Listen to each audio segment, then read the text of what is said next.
ഈ ഒരു സിനിമയെക്കുറിച്ച് സംസാരിക്കുന്നതിന് മുമ്പ് Tharun Moorthy bro, thank you so much for this movie. ആ ഒരു തിയേറ്ററിൽ നിന്ന് സിനിമ കണ്ട് പുറത്തു വന്നപ്പോൾ ഞാൻ എന്തുമാത്രം ഹാപ്പിയാണെന്ന് എനിക്ക് പറഞ്ഞറിയിക്കാൻ പറ്റുന്നില്ല. ആ ഒരു പ്രൗഡ് മൂമെന്റിൽ കൊണ്ട് എത്തിച്ചതിന് ഒരുപാട് നന്ദിയുണ്ട്. നമ്മൾ ഒരുപാട് കാലമായിട്ട് മിസ് ചെയ്ത, അല്ലെങ്കിൽ നമ്മൾ കണ്ടു വളർന്ന നമ്മുടെ ലാലേട്ടൻ ഉണ്ടല്ലോ, നമ്മുടെ സ്വന്തം Lalettan, the performer, the complete actor. നമ്മൾ പിന്നീട് ഒരുപാട് മാസും ആക്ഷൻസ് ഒക്കെ കണ്ടെങ്കിലും നമ്മൾ ഒരുപാട് കൊതിച്ച ഒരു ക്യാരക്ടർ, അല്ലെങ്കിൽ നമ്മൾ ഒരുപാട് കാണാൻ ആഗ്രഹിച്ച ഒരു ക്യാരക്ടറാണ്. ആ ഒരു ക്യാരക്ടറിനെ തിരിച്ചു കൊണ്ടുവന്നതിന് ഒരുപാട് നന്ദിയുണ്ട്. ആൻഡ് സിനിമയെക്കുറിച്ച് സംസാരിക്കുകയാണെങ്കിൽ നല്ലൊരു കിടില മൂവിയാണ് തുടരും. ഈ സിനിമയുടെ സ്റ്റോറിയും ത്രെഡും ജോണറും ഒന്നും ഞാൻ പറയുന്നില്ല. വേണമെങ്കിൽ വളരെ സിമ്പിളായിട്ട് ഒരു ഒറ്റ ലൈനിൽ ഞാൻ പറഞ്ഞുതരാം. ഒരു വണ്ടി പ്രാന്തനായ ഒരു മനുഷ്യന്റെ ജീവിതകഥ, അത്രയേ ഉള്ളൂ. വേറെ ഒന്നും കേൾക്കേണ്ട, പോയി കണ്ടു നോക്കുക. ഒരു അടിപൊളി എക്സ്പീരിയൻസ് ആയിരിക്കും. ഇതിന്റെ അപ്പുറത്തേക്ക് ഇനി സിനിമയെ കുറിച്ച് പറയാൻ ഒന്നുമില്ല. കാരണം ഒരു ലെവൽ ഓഫ് എക്സ്പീരിയൻസ് ആയിരുന്നു സിനിമ. ഒരു ഏരിയയിൽ പോലും, അല്ലെങ്കിൽ ഒരു സീക്വൻസിൽ പോലും നമുക്ക് ബോറടിപ്പിക്കുകയോ ലാഗ് അടിപ്പിക്കുകയോ അല്ലെങ്കിൽ ഇത് വർക്കായില്ല എന്ന് തോന്നിയിട്ടില്ല. സിനിമയുടെ സ്റ്റാർട്ടിംഗ് തൊട്ട് എൻഡ് പോർഷൻ, ആ ഒരു എൻഡ് പോർഷന് ശേഷം ഒരു ടൈറ്റിലുണ്ട്, മോഹൻലാൽ തുടരൂ എന്ന് പറഞ്ഞിട്ട്. എൻ്റെ മോനെ, അപ്പ കിട്ടിയ ഒരു റൊമാൻറ്റിക് വിഷൻ ഉണ്ടല്ലോ, അതായത് അതിൻ്റെ അപ്പുറത്തേക്ക് വേറെ ഒന്നും ഇല്ല. അങ്ങനത്തെ ലെവലാണ് ഈ സിനിമ പ്രസന്റ് ചെയ്തിരിക്കുന്നത്. ആൻഡ് എനിക്ക് ഏറ്റവും കൂടുതൽ ഇഷ്ടപ്പെട്ട ഒരു കാര്യം എന്ന് പറഞ്ഞാൽ ഈ സിനിമയുടെ സ്റ്റോറി ടെല്ലിങ്ങും എക്സിക്യൂഷനും ഒക്കെ തന്നെയാണ്. കാരണം ഒരു സാധാ ത്രെഡിൽ പോകുന്ന സ്റ്റോറി അതിനെ പ്രസന്റ് ചെയ്തിരിക്കുന്നതും അതിന്റെ എക്സിക്യൂഷൻസും അതിന്റെ ജോണർ ചേഞ്ചും അല്ലെങ്കിൽ ഓരോ ക്യാരക്ടറിന്റെ പ്രസന്റേഷനും അവരുടെ പെർഫോമൻസും ഒക്കെ അടിപൊളിയാണ്. എടുത്തു പറയണമെങ്കിൽ ഈ ഒരു മൂവിയിലുള്ള എല്ലാ ക്യാരക്ടേഴ്സിനും എടുത്തു പറയണം. കാരണം ഓരോ ആൾക്കാരും അത്ര അടിപൊളിയായിട്ടാണ് പെർഫോം ചെയ്തിരിക്കുന്നത്. ആൻഡ് മൂവിയുടെ ടെക്നിക്കൽ വൈസ് ആയാലും ശരി, ആ ഒരു മേക്കിംഗ് ക്വാളിറ്റി നമുക്ക് നന്നായിട്ട് ഫീൽ ചെയ്യാൻ പറ്റുന്നുണ്ട്. ഈച്ച് ആൻഡ് എവറി ഡിപ്പാർട്ട്മെന്റ് അത്ര അടിപൊളിയായിട്ടാണ് മൂവിയിൽ വർക്ക് ചെയ്തിട്ടുണ്ട്. സിനിമോഗ്രാഫി ആയാലും എഡിറ്റിംഗ് ആയാലും കളറിംഗ് ആയാലും ലൈറ്റ്സ് ആയാലും സൗണ്ട് ആയാലും. കാരണം each and every frame of the movie was like അടിപൊളിയാണ്, നമുക്ക് ഫീൽ ചെയ്യാൻ പറ്റും. അതിലും ഏറ്റവും വലിയ ഹൈലൈറ്റ് എന്ന് പറയേണ്ട കാര്യം, ഒരു ജോണർ ഷിഫ്റ്റ് വരുന്നുണ്ട്. അവിടെ വരുന്ന ഒരു എക്സിക്യൂഷൻ ഉണ്ടല്ലോ മാൻ, അത് വേറെ ലെവലാണ്. ആ ഒരു സീക്വൻസിൽ വരുന്ന സിനിമോട്ടോഗ്രാഫി ആയാലും ശരി, മ്യൂസിക് ആയാലും കളറിംഗ് ആയാലും എഡിറ്റിംഗ് ആയാലും ലൈറ്റ്സ് ആയാലും ആക്ഷൻ കൊറിയോഗ്രാഫി ആയാലും ആർട്ടായാലും ക്യാരക്ടറിന്റെ പെർഫോമൻസ് ആയാലും എല്ലാം വേറെ ലെവലായിട്ടാണ് എക്സിക്യൂട്ട് ചെയ്തിരിക്കുന്നത്. Each and everything in the movie was perfect. അതും ഈ ഒരു എൻറ്റയർ മൂവിനെ ചുമന്ന് കൊണ്ടുപോയിരിക്കുന്നത് നമ്മുടെ സ്വന്തം ലാലേട്ടനാണ്. അതിന്റെ അപ്പുറത്തേക്ക് വേറെ ഒന്നും പറയുന്നില്ല. ആ ചരിഞ്ഞ തോള ആ ഒരു എൻറ്റയർ മൂവിനെ മൂപ്പര് കൊണ്ടുപോയിട്ടുണ്ട്. അതിലും എനിക്ക് ഏറ്റവും കൂടുതൽ ഇഷ്ടപ്പെട്ട കുറെ ഫ്രെയിംസ് ഉണ്ട് ലാലേട്ടനെ കാണിക്കണ.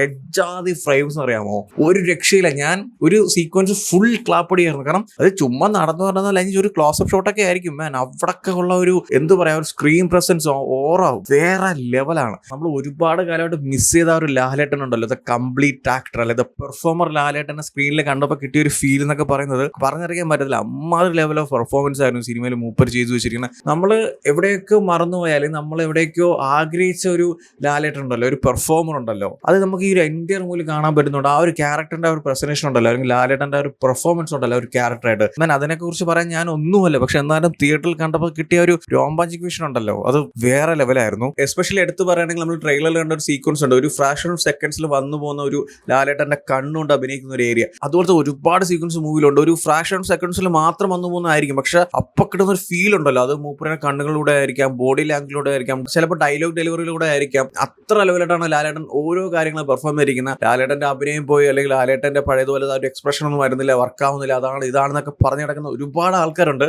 അങ്ങനെ ഇനിയും നിങ്ങൾക്ക് ഡൗട്ട് ഉണ്ടെങ്കിൽ just go and watch this movie, അത് ക്ലിയർ ആയി കിട്ടിക്കോളും.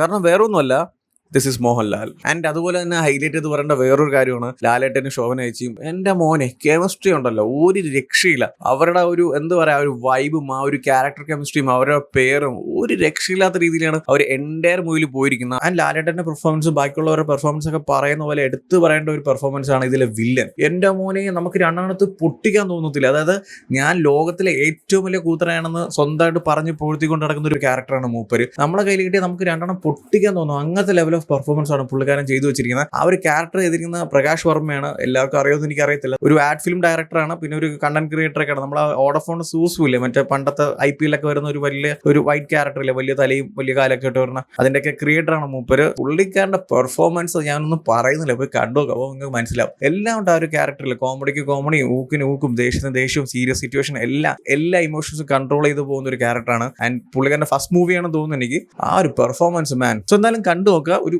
അടിപൊളി കിടില മൂവിയാണ് തുടരും. എനിക്ക് ഒരുപാട് ഇഷ്ടപ്പെട്ടു. ഞാൻ വേറെ ഒന്നും സിനിമയെക്കുറിച്ച് സംസാരിക്കുന്നില്ല, പോയി ടിക്കറ്റ് എടുത്ത് കണ്ടു നോക്കാം, അപ്പോൾ നിങ്ങൾക്ക് മനസ്സിലാവും. ആൻഡ് സിനിമ കഴിഞ്ഞിട്ട് ഒരു ടൈറ്റിലുണ്ട്, അത് ഓൾറെഡി സോഷ്യൽ മീഡിയയിലൊക്കെ വന്നതാണ്. ഞാനിപ്പോൾ ഒന്നുമില്ല, മോഹൻലാൽ തുടരും എന്ന് എഴുതി കാണിക്കും. മാൻ, അവിടെ കിട്ടുന്ന ഒരു ഗൂസ് പംസ് ഉണ്ടല്ലോ, അതായത് വേറെ ഒന്നുമില്ല, മൂപ്പർ എവിടെയും പോയിട്ടില്ല, ഇവിടൊക്കെ തന്നെ ഉണ്ട്. പിന്നെ 2-3 പടം അങ്ങ് വർക്കാവാത്തപ്പോൾ എഴുതി തള്ളിയ ഒരുപാട് ആൾക്കാരുണ്ട്, അവരൊക്കെ അറിയാനാണ്. ഹി ഈസ് മോഹൻലാൽ, നമ്മുടെ സ്വന്തം Lalettan. I am so proud. ഭയങ്കര ഇമോഷണൽ ആയി കേട്ടോ. കാരണം കാരണം ആ ഒരു തിയേറ്ററിൽ പണ്ട് കാലം തൊട്ട് കണ്ടു വളർന്ന ഒരു ലാലേട്ടനെ കാണണം, അല്ലെങ്കിൽ ആ ഒരു ക്യാരക്ടറൊക്കെ മിസ്സായി പോയി എന്നിങ്ങനെ നിൽക്കുന്ന സിറ്റുവേഷനിൽ അതേ വൈബിലുള്ള ഒരു ക്യാരക്ടറിന്, അതായത് എല്ലാ ഇമോഷൻസും പുള്ളിക്കാരൻ ഒരു എന്താ പറയുക, ഒരു പെർഫോമറായിട്ട് ഇങ്ങനെ അഴിഞ്ഞാടുന്ന ഒരു സിറ്റുവേഷൻ ഉണ്ടല്ലോ, അത് കണ്ടപ്പോൾ കിട്ടിയ ഒരു ഫീലും എക്സ്പീരിയൻസ് ഉണ്ടല്ലോ, അത് ആസ് ഒരു ഫാൻ ബോയ് ആയിട്ട് പറയുകയാണെങ്കിൽ മാൻ സോ പ്രൗഡ്. എനിക്ക് വേറെ ഒന്നും പറയാനില്ല. ടിക്കറ്റ് എടുത്ത് നേരെ പോയി സിനിമ കണ്ടു നോക്കുക. അടിപൊളി സിനിമയാണ്. സിനിമയിലെ ഓരോ സീക്വൻസും അത്ര അടിപൊളിയായിട്ടാണ് എക്സിക്യൂട്ട് ചെയ്തിരിക്കുന്നത്. വേറെ ഒന്നും പറയാനില്ല. Just go and watch this movie in theatres. ഒരു അടിപൊളി എക്സ്പീരിയൻസ് ആയിരിക്കും. സോ എന്തായാലും കണ്ടു നോക്കുക. ഓൾറെഡി ഈ ഒരു മൂവി കണ്ടവരാണെങ്കിൽ നിങ്ങളുടെ ഒപ്പീനിയൻസ് എന്താ വെച്ചാൽ കമന്റ് ചെയ്യൂ. വീഡിയോ ഇഷ്ടപ്പെട്ടാൽ ലൈക്ക് ചെയ്യൂ, ഷെയർ ചെയ്യൂ. ഇതുപോലത്തെ കൂടുതൽ വീഡിയോസിന് ചാനൽ സബ്സ്ക്രൈബ് ചെയ്യൂ. Thank you so much.